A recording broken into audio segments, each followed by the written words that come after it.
मला सांगा आतापर्यंत या महाराष्ट्रामध्ये इतक्या मुंबईमध्ये महाराष्ट्रामध्ये सगळीकडे सगळ्या शहरांमध्ये विविध जाती धर्माचे लोक राहतात. पंजाबी राहतात, गुजराती राहतात, मारवाडी राहतात, सिंधी राहतात, पारशी राहतात, सगळ्या प्रकारचे लोक राहतात. का नाही हो कधी आपल्याला वाटलं की हे ताकद दाखवतात म्हणून?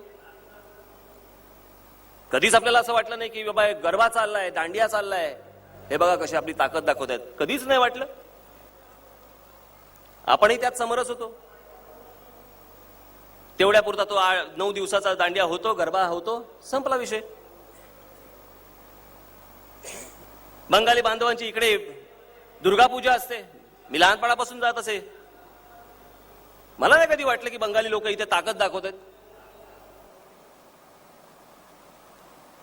ज्या वेळेला छठपूजेचे कार्यक्रम ज्या वेळेला हे सुरू करतात, का सगळ्यांना असं वाटतं की हे ताकद दाखवतात रस्त्यावरती येऊन आपली?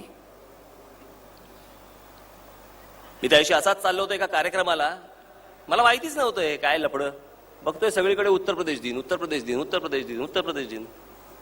म्हटलं हे कुठून सुरू झालं? ते एक छठपूजा चालू आहे, तिथे लाई चना चालू आहे, अजून काय काय वाटतात.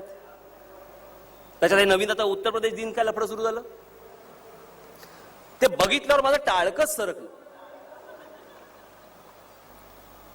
तेव्हाही बोललो होतो, आजही सांगतो, महाराष्ट्रामध्ये जो गेला तो आणि ह्याच्या पुढे देखील फक्त महाराष्ट्र दिनच साजरा होईल. दुसरे तिसरे कोणत्याही राज्यांचे दिवस साजरे केले जाणार नाहीत.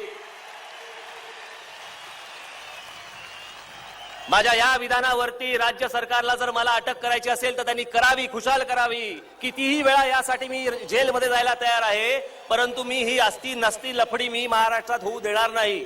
कोणत्याही परिस्थितीत होऊ देणार नाही. अहो, म्हातारी मेल्याचं दुःख नाही, काळ सोकावतो.